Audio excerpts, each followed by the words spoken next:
परम पूज्य गुरुदेव आचार्य श्री उदान सागर जी महाराज की।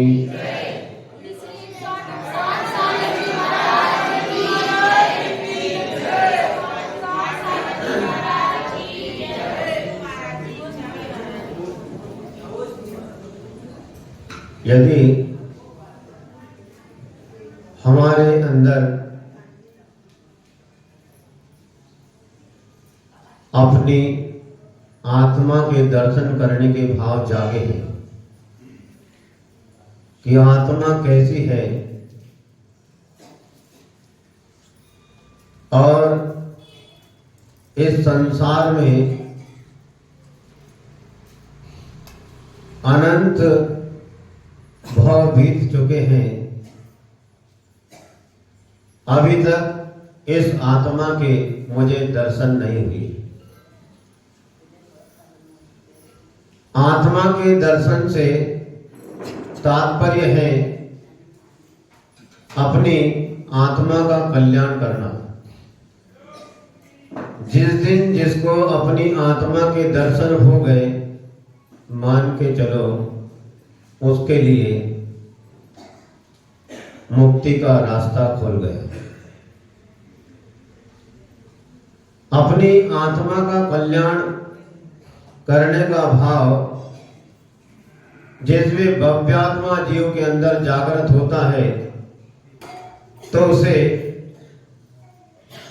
कोई ना कोई निमित्त प्राप्त हो गया है या उसे कोई ना कोई निमित्त की आवश्यकता है। तो यदि हमें आत्म कल्याण के भाव जागृत हुए हैं तो हमें कोई ना कोई निमित्त चाहिए, और आत्म कल्याण के लिए सशक्त यदि कोई निमित्त है तो वो निमित्त दिगंबर मुनिराज हुआ करते हैं।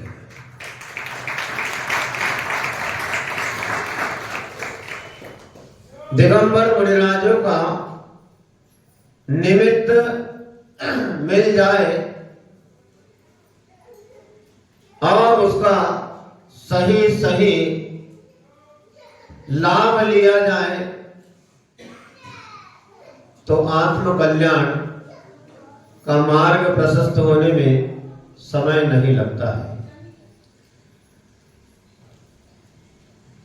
हमें गुरु चाहिए। दुनिया में जितने भी भव्य आत्मा ने आज तक अपना कल्याण किया है, कल्याण कर रहे हैं और आगे भी अपनी आत्मा का कल्याण करेंगे, तो उन्हें सशक्त निमित्त गुरु ही अनिवार्य है। तीर्थंकर भगवान जब दीक्षा लेते हैं तो वे भी सिद्ध परमेष्ठी को अपना गुरु मानकर दीक्षा ग्रहण करते हैं। और वर्तमान में भी हम देखते हैं जितनी भी मुनि दीक्षाएं होती है तो कोई ना कोई गुरु निमित्त होता है। गुरु उनके लिए संस्कार करते हैं और मोक्ष मार्ग पर आरूढ़ करते हैं। गुरु के लक्षण अर्थात मुनि के लक्षण क्या है? आचार्य भट्टगिर स्वामी मूलाचार ग्रंथ में लक्षण बताते हैं जो हम चर्चा कर रहे हैं। आपने नग्नत्व के बारे में चर्चा सुनी थी। आज दूसरा बिंदु है केश लुंचन।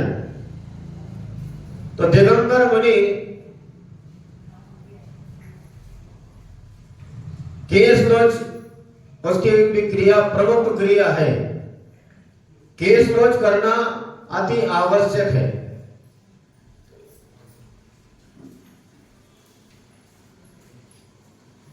केश लोच जब मुनि करते हैं उस समय देखने में आता है कि मुनिराज को कितना मोह हो सकता है। हो सकता है नहीं। यदि मोह होता तो हेयर स्टाइल, तेल कंघी सब चाहिए, लेकिन मुनिराज को शरीर से मोह नहीं होता है।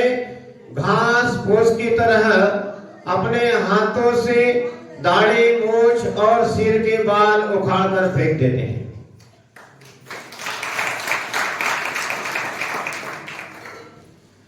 तीर्थंकर प्रभु जब दीक्षा लेते हैं तो वे भी अपने पंचमुष्टि केशलोच कर लेते हैं। तो मुनिराज के केशलोच देखना ये भी पुण्य प्राप्ति का कारण है।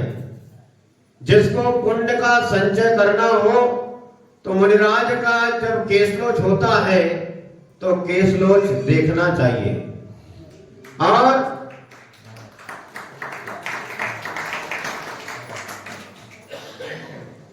केशलोच करना भी चाहिए है। क्या बोल रहे हैं? केशलोच करना चाहिए, जरूरी है केशलोच करना। लेकिन केशलोच कौन करेगा? जो पिंची कमंडल धारी साधु है वही केशलोच करता है, गृहस्थ नहीं करता है। लेकिन देखकर अपने अंदर जब आत्मा के भाव, आत्म कल्याण के भाव जागृत हुए हैं तो भावना भानी चाहिए कि ऐसा केशलोचन मैं भी कब करूंगा। भावना भाना है कि ऐसा केशलोच मैं भी कब करूंगा। तो ऐसी भावना भाते हैं तो पुण्य का संचय होता है। लेकिन आज वर्तमान में केशलोच की क्रिया को भी व्यक्ति साधारण रूप में ले रहा है, जबकि पहले के समय में जब केशलोच होता था तो नगरवासी, समाज के लोग तो क्या, नगरवासी के लोग सब जमा हो जाते थे और महाराज का केशलोच देखते थे।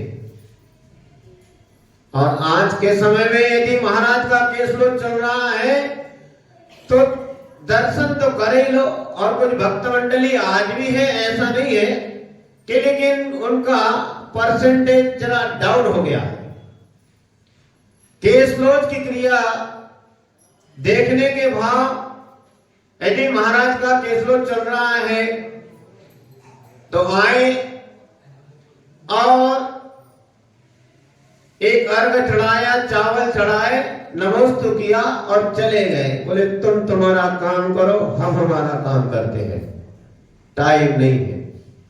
और कुछ माताएं बहनें, कुछ पुरुष देख कर ही दंग रह जाते हैं कि नहीं, ये केशलोच की क्रिया साधारण क्रिया नहीं है, ये भेद विज्ञान की क्रिया है।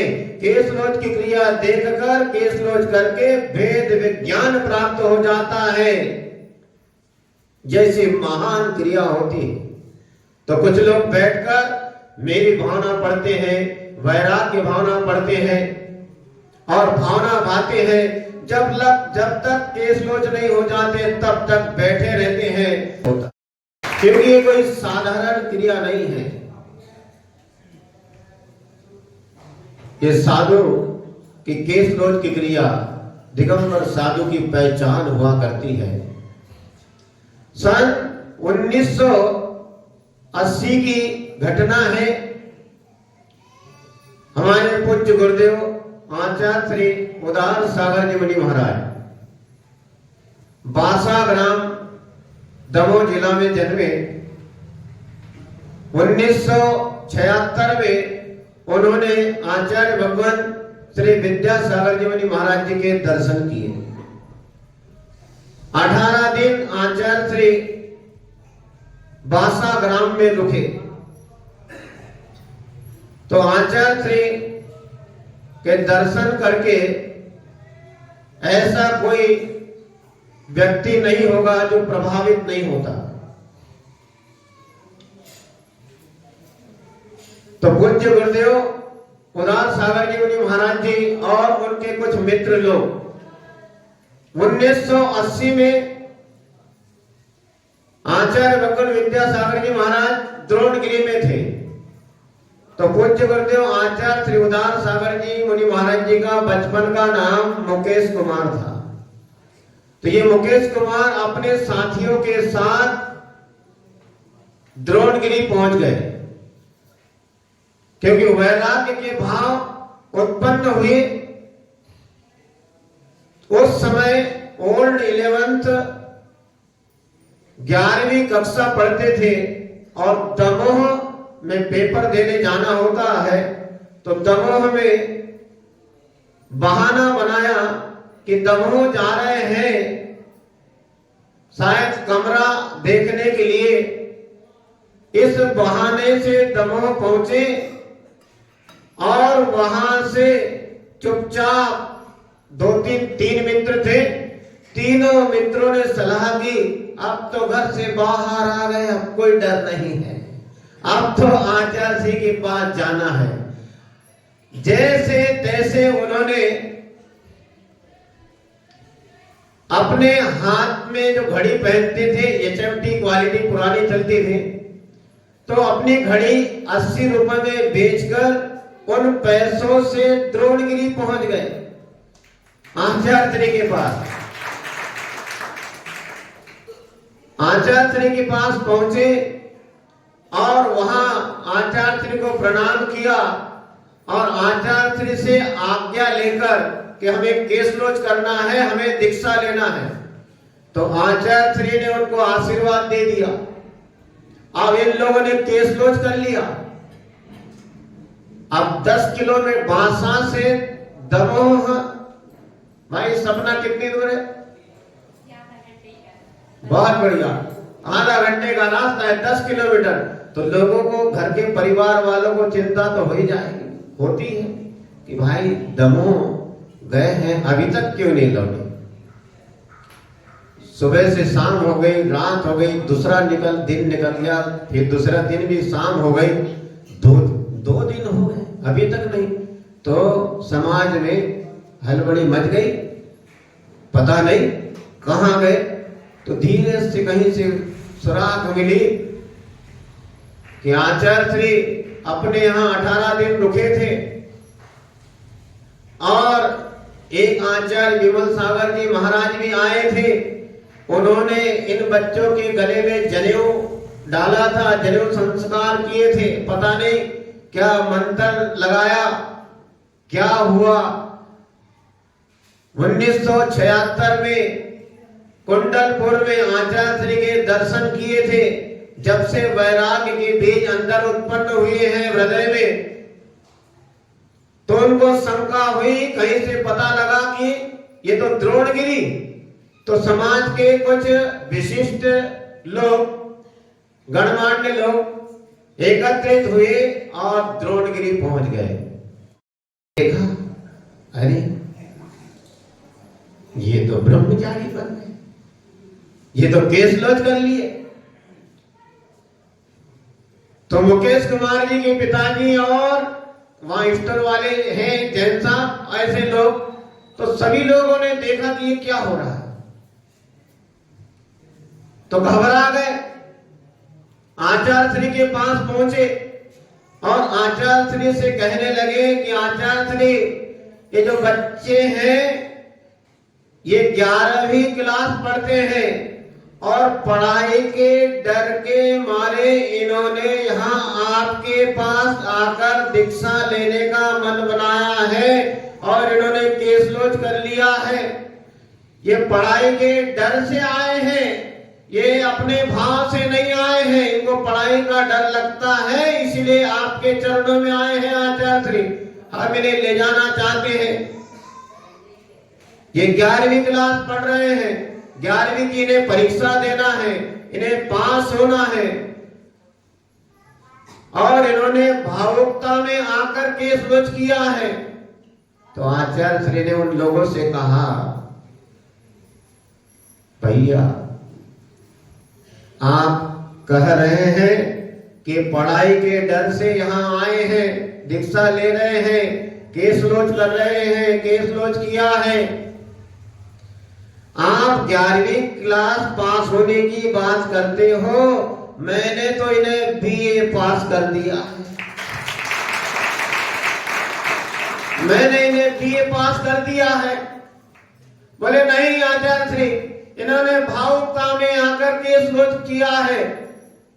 आचार्य श्री कहते हैं, ठीक है भैया, इन्होंने भावुकता में आकर केस लॉन्च किया है, कोई बात नहीं। तो आप अपनी मूंछ के 4 बाल उखाड़ कर बता दो। तो सब चुप हो गए,